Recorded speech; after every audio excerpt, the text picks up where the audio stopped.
Good evening to all of you. Radhe Radhe, नमस्कार। कैसे हैं आप सभी लोग? उम्मीद है कि आप लोग बहुत अच्छे होंगे। लेके हाजिर हूं आप सभी के लिए आप सभी की फेवरेट क्लास दिल्ली पुलिस और एचएसएससी का कंप्यूटर नंबर 5 पार्ट है हमारा। आज ऑलरेडी हम लोग 4 पार्ट पढ़ चुके हैं, आज हमारा 5वां पार्ट है। आज लिटिल बिट ये क्लास लेट है। लेट होने का कारण ड्यू टू टेक्निकल ग्लिच है, थोड़ा सॉफ्टवेयर इशू, बट कोई बात नहीं है। आप पढ़िएगा, निरंतर बने रहिएगा। अगर आपको इस लेक्चर का पीडीएफ फाइल चाहिए तो आप मेरे Telegram channel star IQ PDF को अवश्य ज्वाइन कर लीजिएगा। और अगर आपको क्विज लगानी होती है तो आप स्टार IQ क्विज के नाम से एक टेलीग्राम ग्रुप भी बना हुआ है, आप उसमें ऐड होइएगा। ऑलरेडी वहां पे 5,500 के आसपास बच्चों ने उसे ज्वाइन कर लिया है। आप मुझे फेसबुक और इंस्टा पे फॉलो कर सकते हैं, स्टार IQ एजुकेशन के नाम से आप पेज सर्च कीजिएगा, आपको इजीली मिल जाएगा। आइए स्टार्ट करते हैं हम लोग। आज का पहला हमारा क्वेश्चन क्या रहेगा? Hybrid cloud consist of a combination of which of the following. Hybrid cloud, देखिएगा ये नाम जब भी आता है ना, ये नाम आपको बहुत कुछ सिखा के जाता है। ये यूं कहिएगा आप लोग, आज के जमाने में इसी का ही तो दौर चल रहा है ये, ठीक है। बल्कि मैं यूं कहता हूं कि इस टेक्नोलॉजी को कभी कभार तो मैंने भी यूज़ किया है। क्या होती है टेक्नोलॉजी मैं आपको बताता हूं। डेली तो यूज़ नहीं कर पाते, लेकिन कभी कभार कोई डेटा को प्रोसेस करना होता है तब इस टेक्नोलॉजी का यूज़ किया जाता है। अब आपको मैं यूं कहूं कि एक बहुत बड़ा सा सॉफ्टवेयर है, उसको प्रोसेस कर दीजिएगा, तो आप कहेंगे सर मेरे पास तो छोटा सा कंप्यूटर है, मैं कैसे प्रोसेस करूं उसको? तो अच्छा, जिंदगी में आपके मान लेते 4 या 5 बार ही वैसे वैसे काम आते हैं। कोई बहुत सारी बड़ी सी वीडियो है, उसको रेंडर करना है, या आपका कोई और सॉफ्टवेयर है, उसको प्रोसेस में लगाना है, तो आपके जिंदगी में मान लेते हैं वैसे 3-4 बार ही यूज पड़ेगा। तो उसके लिए आपको कंप्यूटर चाहिए कितना? मान लेते हैं आपके कंप्यूटर में चाहिए 200 GB की रैम चाहिए आपके कंप्यूटर में, या आपके कंप्यूटर में 40 GB की रैम चाहिए। हमारे नॉर्मली कंप्यूटर में तो 4 या 8 GB की रैम ही होती है। अब करें क्या? तो ऐसा भी होता है, देखिएगा कंप्यूटर भी किराए पे मिलते हैं। अच्छा सर, पूरा पूरा लैपटॉप किराए पे ले आते हैं क्या? अब ये भी बड़ा झंझट है कि किसी के घर लेके आओ। ऐसे कौन सी जगह है सर जी जहाँ पे इतने बड़े बड़े वाले कंप्यूटर जो किराए पे देते हैं? नहीं नहीं नहीं, ऐसा नहीं है। ये एक टेक्नोलॉजी सारी क्लाउड की है। अब क्लाउड का मतलब क्या हुआ? घर बैठे आप किसी का कंप्यूटर किराए पे ले सकते हैं। अच्छा सर, ऐसे होता है? बिल्कुल ऐसे ही होता है। हम लोग घर बैठे जो है वो कंप्यूटर किसी का किराए पे लेते हैं। अलग अलग कॉन्फ़िगरेशन हमारे पास में होती है। फॉर एग्जाम्पल, हमें 4 GB रैम वाला चाहिए, हमें 16 GB रैम चाहिए, हमें 200 GB रैम चाहिए। उसके अंदर अप टू 786 GB रैम तक के कंप्यूटर भी पड़े रहते हैं और हाई फाई प्रोसेसर वाले होते हैं। अब डिपेंड करता है कि हमें कौन सा परचेज करना है, मतलब कौन सा किराए पे लेना है। अब सर पैसे कैसे कटेंगे? जाहिर सी बात है, हमें अपना ATM नंबर या जो भी अकाउंट नंबर का प्रोसेस होगा उससे ही पहले लगाना पड़ेगा। पहले उससे पैसे कटेंगे। जैसे हमारा सिस्टम अप होता है, अप होने का in the sense computer on होएगा तभी पैसे कटेंगे, तभी उसका किराया लगेगा। सिस्टम डाउन हो गया तो किराया नहीं लगेगा। अच्छा, इसका मतलब क्या हुआ? फिर इस क्वेश्चन का आंसर क्या होगा? इस क्वेश्चन का आंसर है public cloud and private cloud, ठीक है। सार्वजनिक और जो आपका निजी होता है उन क्लाउड के लिए डेटा को कॉम्बिनेशन में इसका यूज करते हैं। अब इसका क्या कोई एग्जाम्पल है सर? तो वर्तमान में जो एग्जाम्पल चल रहा है नेक्स्ट का, वर्तमान में इसका एग्जाम्पल चल रहा है AWS, ठीक है। अमेजोन वेब सर्विस जो होता है ना आपका, वो इसका भी वर्तमान में एग्जाम्पल चल रहा है। अमेजोन वेब सर्विसेज जो है ये या सर्वर के द्वारा प्रोवाइड करवाई जा रही है अमेजोन के। और अगर अभी मैं आपसे पूछूं कि टेक्नोलॉजी नंबर 1 कौन सी है, तो AWS टेक्नोलॉजी शायद हर किसी के जुबान पे होगी। जो बच्चा इसको थोड़ा बहुत जानता है या कंप्यूटर की दुनिया में उसको AWS के बारे में यकीनन अच्छे से पता होता है। तो AWS बस वही है जो आप क्या करें, घर बैठे कंप्यूटर किसी का भी किराए पे ले सकते हैं और उतनी ही स्पीड से आप अपने कंप्यूटर से प्रोसेस करवा सकते हैं। बस हाँ, श्योर ये याद रखना जरूरी होगा कि उसके लिए नेटवर्क होना चाहिए, भाई आपका नेटवर्क थोड़ा बेहतर होना चाहिए उस कंप्यूटर को जो है उस कंप्यूटर पे काम करने के लिए। अकेला सर अमेजोन वेब सर्विसेज से कोई और भी सर्विस प्रोवाइड करवाती है क्या? बिल्कुल, एक माइक्रोसॉफ्ट भी है, ठीक है, और माइक्रोसॉफ्ट कंपनी द्वारा भी प्रोवाइड करवाई जा रही है, लेकिन ज्यादा पॉपुलर अमेजोन वेब सर्विसेज है। तो बहुत इंटरेस्टिंग सर्विसेज होती है ये हाइब्रिड क्लाउडिंग, ठीक है। आप घर बैठे जो है कंप्यूटर को कंट्रोल कर सकते हैं। हाइब्रिड क्लाउडिंग इन्हीं को बोलते हैं। पब्लिक क्लाउड भी होता है इसके अंदर और प्राइवेट भी होता है। तो उम्मीद करता हूं आपको ये समझ में आया होगा। इस चीज को मैंने प्रैक्टिकली यूज किया हुआ, मैंने अपने प्रैक्टिकल ही यूज आपको बताया है, ठीक है।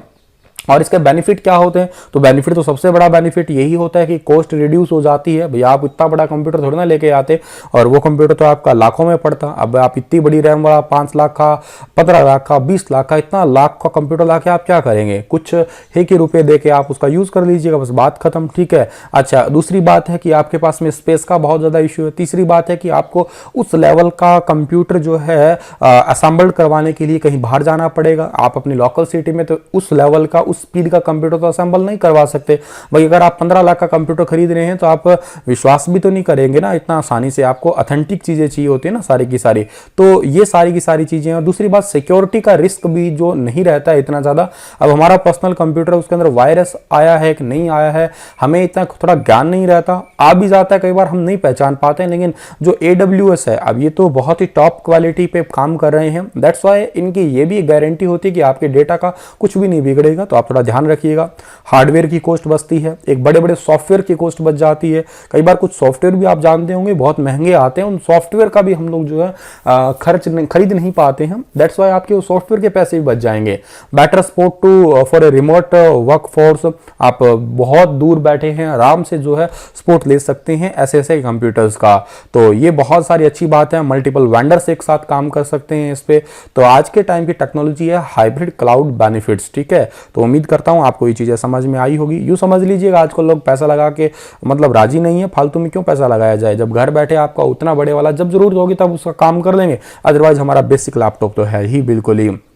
चलिएगा अगला हमारा जो क्वेश्चन रहेगा, the term big iron was use to describe which of the following kinds of computer.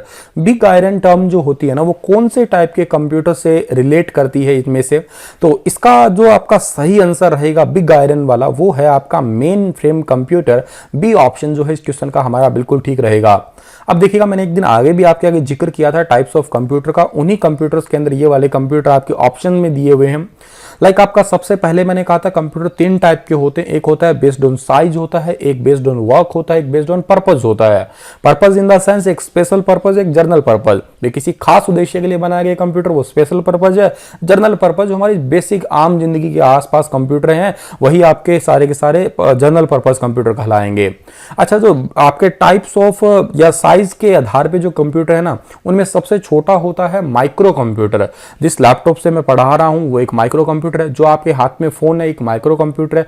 जो आप लोगों ने अपनी रोजमर्रा की जिंदगी में जितने भी कंप्यूटर देखे हैं सारे माइक्रो कंप्यूटर ही देखे हैं, भला ही वो मोबाइल फोन हो, भला ही वो लैपटॉप हो, भले ही वो आपका पीसी हो जिसको हम लोग पर्सनल कंप्यूटर का नाम देते हैं, वो सारे के सारे माइक्रो कंप्यूटर ही होते हैं और जो हमारे लिए ही होते हैं, यानी कि जर्नल पर्पज के लिए ही है। लेकिन वो तो देखो सिंगल यूजर्स के लिए है। आपको अगर मल्टीपल यूजर्स के लिए डेटा चाहिए होता है तो फिर आप माइक्रो कंप्यूटर के बाद में कौन सा कंप्यूटर लेके आते हैं, मेन कंप्यूटर लेके आते हैं, ठीक है। तो वो मेन फ्रेम कंप्यूटर होता है ना आपका, या मिनी कंप्यूटर लेके आते हैं। खैर उसके बाद में मिनी कंप्यूटर में क्या होता है, 4 से 200 यूजर्स को कनेक्ट किया जाता है। अब उससे भी बड़ा आपका मेन फ्रेम कंप्यूटर लाते हैं जहां पे हजारों में यूजर एक साथ ले आते हैं। फिर आप उससे भी बड़ा एक कौन सा कंप्यूटर लेके आते हैं, सुपर कंप्यूटर लेके आते हैं। साइज में बहुत बड़ा होता है, यहाँ पे लाखों में यूजर एक साथ में कनेक्ट होते हैं स्पेशल पर्पज, जैसे वेदर फोरकास्टिंग वगैरह करवानी हो तो। हाइब्रिड कंप्यूटर तो खैर एटीएम मशीन वगैरह वाला होता है, मैंने आपको थोड़े दिन पहले ही बताया था। तो इस क्वेश्चन का आंसर तो बी ठीक है, मेन फ्रेम है, ठीक है। और ये एक्सट्रीमली फास्ट होता है as compare to our normal computer, ठीक है। और ये जो बिग आयरन सबसे पहले टर्म यूज हुई थी 1917 के अंदर आई थी, आईबीएम द्वारा बनाए गए थे ये कंप्यूटर, ठीक है। आईबीएम का 704 1954 के अंदर बन के आया था, एक ऐसा बिग आयरन इनोवेशन हुआ था। लगभग 50 साल हो चुके होंगे इस टेक्नोलॉजी को अभी।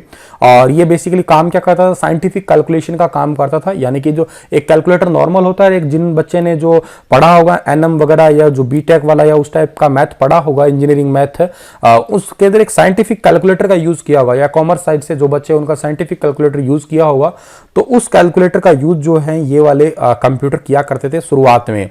अभी इनका काम हम लोग बैंकिंग वगैरह के अंदर यूज करते हैं, या न्यूज चैनल्स वगैरह हैं उनके अंदर इनका यूज किया जाता है, ताकि एक साथ बहुत सारे डेटा को जो है वो होल्ड करवाया जा सके। या जैसे मान लेते हैं आपके निफ्टी है, सेंसेक्स है, ये बड़ी बड़ी शेयर होल्डर्स कंपनी है, उनके अंदर इनका यूज किया जाता है इस टाइप के कंप्यूटर्स का। अगला हमारा क्वेश्चन है कि व्हाट इज एसएसएल। एसएसएल का मतलब क्या होता है।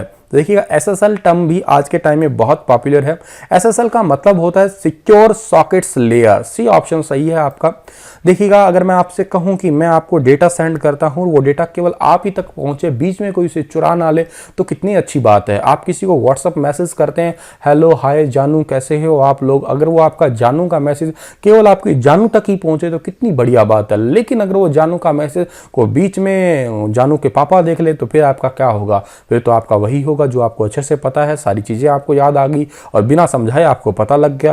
कहने का मतलब ये है कि आपका मैसेज आप securely one end to another end पहुंचाना चाहते हैं, कोई आप फोटो पहुंचाना चाहते हैं, कोई मैसेज पहुंचाना चाहते हैं, तो आप सिक्योर सॉकेट लेयर का यूज किया करते हैं। एसएसएल का मतलब यही होता है, सिक्योर सॉकेट लेयर होती है और ये प्रोटोकॉल होता है जो Netscape for transmitting private document via internet. हमारे जो प्राइवेट डॉक्यूमेंट होते हैं उनको इंटरनेट के द्वारा शेयर करने के लिए हम एसएसएल का यूज किया करते हैं। एक यहाँ पे टर्म यूज कर रखी है क्रिप्टोग्राफिक, एक वोकैब का वर्ड है। देखिएगा कभी भी क्रिप्टो वर्ड रूट आता है आपके आगे तो यूं समझ लीजिएगा क्रिप्टो का मतलब होता है कोई चीज हिडन या छुपी हुई, और ग्राफिक का मतलब होता है लिखना, ग्राफ वर्ड ही लिखने से रिलेटेड है, ठीक है। और आईसी वर्ड कभी भी लगता है किसी भी वर्ड के साथ में तो कहीं ना कहीं वो शब्द एडजेक्टिव होता है, यानी कि विशेषण होता है जो किसी भी चीज की विशेषता बताता है। अब ये क्रिप्टोग्राफी का सीधा सा मतलब यही होता है कि आपका जो मैसेज होता है ना उसको इनक्रिप्ट कर दिया जाता है, यानी कि हिडन कर दिया जाता है ताकि उसे कोई बीच में देख ना पाए। A public key known to everyone and a private or a secret key known only to the recipient to the message। यानी कि एक लेवल से दूसरे लेवल तक जब आप किसी को मैसेज को भेजते हो तो या तो आप देख पा रहे हैं या अगला देख के पाएगा, उसके लिए एक सीक्रेट की का यूज किया जाता है, हर कोई उसे नहीं देख पाता है, ठीक है। और क्रिप्टोग्राफिक टेक्निक के माध्यम से सिक्योर सॉकेट लेयर का हम लोग यूज करते हैं। तो आपको मैं सीधे बहुत ही सीधे शब्दों में कहना चाहूंगा कि एसएसएल का मतलब होता है कि आपने किसी को मैसेज भेजा, अगले के पास में भेजा, दोनों के बीच में ही मैसेज रहेगा, तीसरा उसे कोई देख ना पाएगा। और अगला क्वेश्चन जो हमारा रहेगा, इसके लिए जनरली ट्रांसपोर्ट लेयर का यूज किया जाता है ओएसआई मॉडल के अंदर, मैं आपको समझाऊंगा आगे जाके ये भी। which of these is a type of e-banking। इनमें से e-banking का कौन सा एक प्रकार है या e-banking की कौन सी टाइप है इनमें से? तो पहला ऑप्शन दिया हमें इलेक्ट्रॉनिक बिल पेमेंट। देखिएगा e-banking आई है तो मतलब इलेक्ट्रॉनिक बिल पेमेंट तो होनी ही वाली है, ए ऑप्शन सही है। मैं आपको बहुत ही साफ शब्दों में कह देता हूं ई बैंकिंग क्या होती है। आज आप घर बैठे जो है, मैंने अगर आपको कहा कि बेटा आप अपने अकाउंट से जो है ना मुझे 1000 रुपये ट्रांसफर कर दो, ये बात आप सीरियस ले लेना, वैसे एग्जांपल नहीं है, कर दो ट्रांसफर, ठीक है।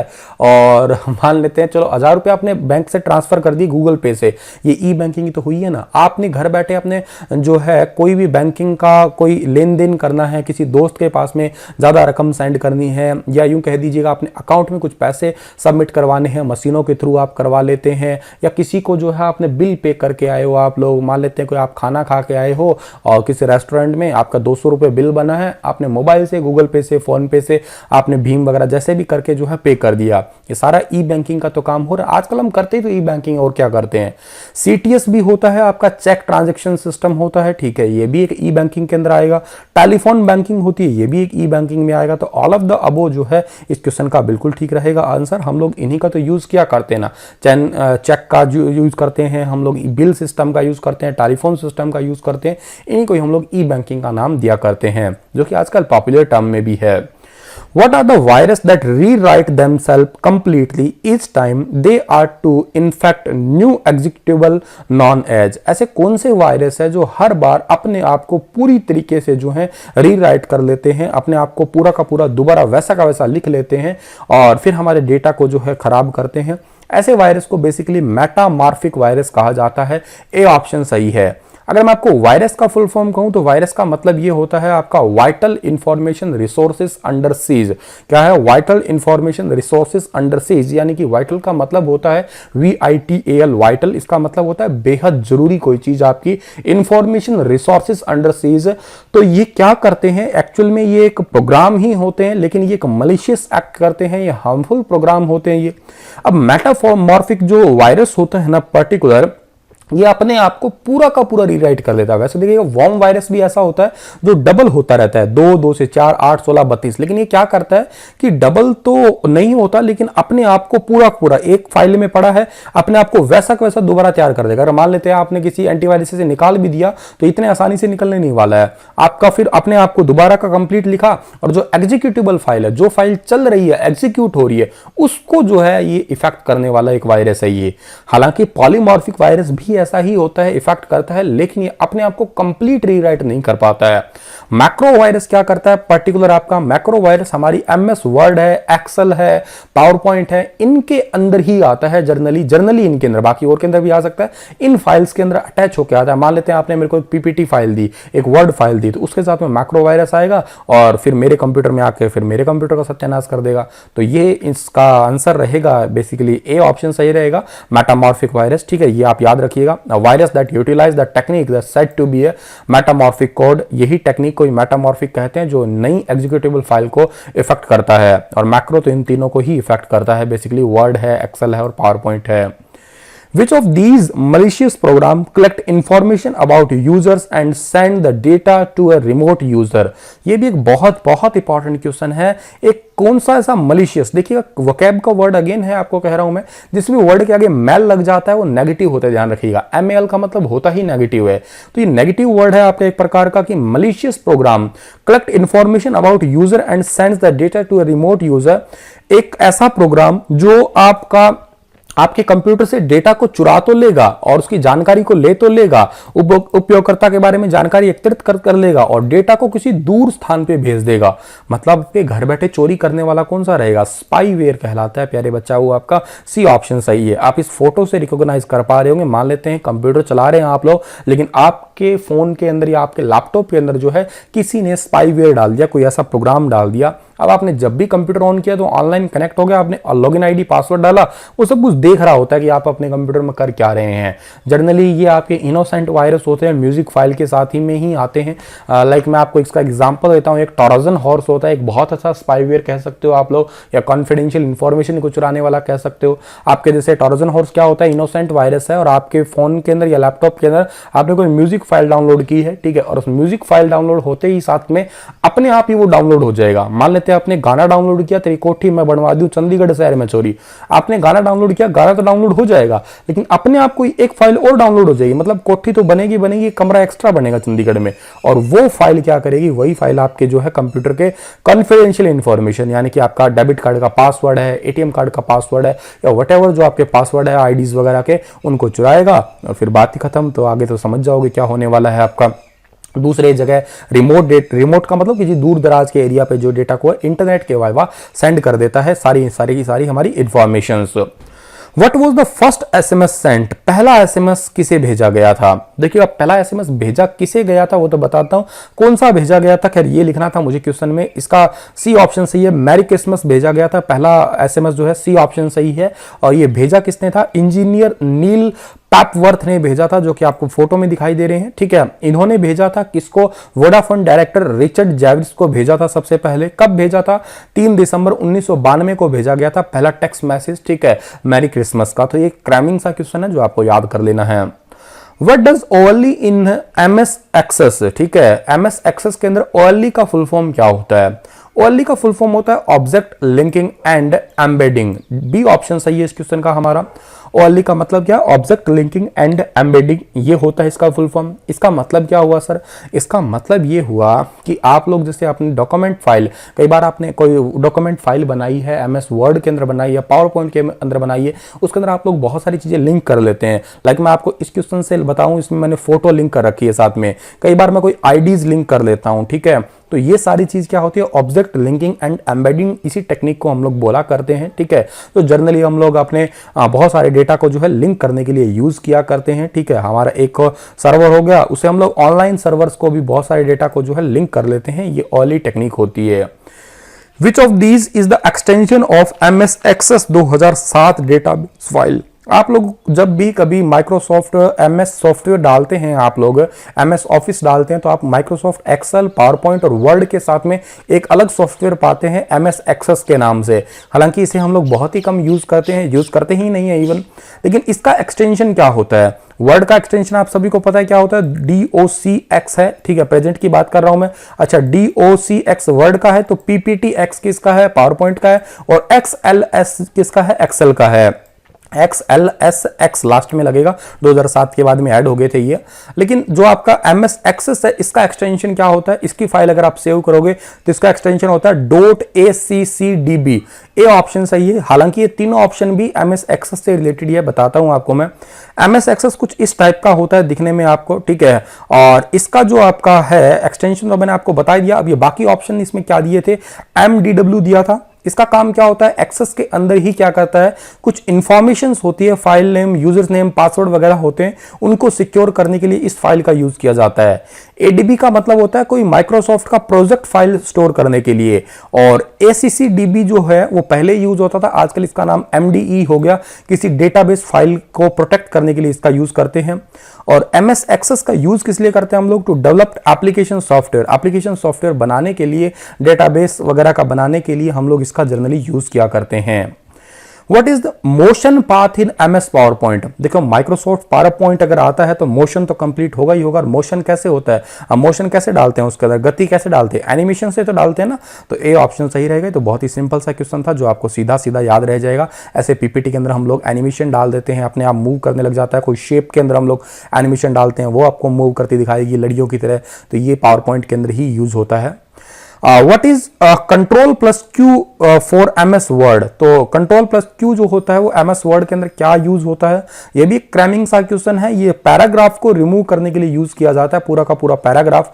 ए ऑप्शन सही रहेगा इस क्वेश्चन का हमारा, ठीक है। जैसे आपका पूरा पैराग्राफ है, इसके बीच में लाइन्स है, उसके जो स्पेस आ जाता है कई बार, उसको हटाने के लिए हम लोग जो है कंट्रोल प्लस क्यू का यूज किया करते हैं। या पूरे पैराग्राफ को ही रिमूव कर देना हो तो भी हम लोग इसका यूज किया करते हैं। What is control plus R. Control plus R किस लिए होता है भाई आपका, तो ये आपका राइट अलाइनमेंट के लिए होता है, ठीक है। इस क्वेश्चन का सी ऑप्शन सही है। राइट अलाइनमेंट का मतलब है, आप लोग देखिएगा, इस पे क्लिक करते हैं तो सारे डॉक्यूमेंट इधर हो जाते हैं, इस पे क्लिक करते हैं आपके सारे बीच में हो जाता है डेटा, इस पे क्लिक कर देते हैं तो इस साइड हो जाता है, ये क्लिक करने पे बीच बराबर बराबर हो जाता है। तो ये सारा control plus R shortcut command है, याद रख लीजिएगा आप लोग।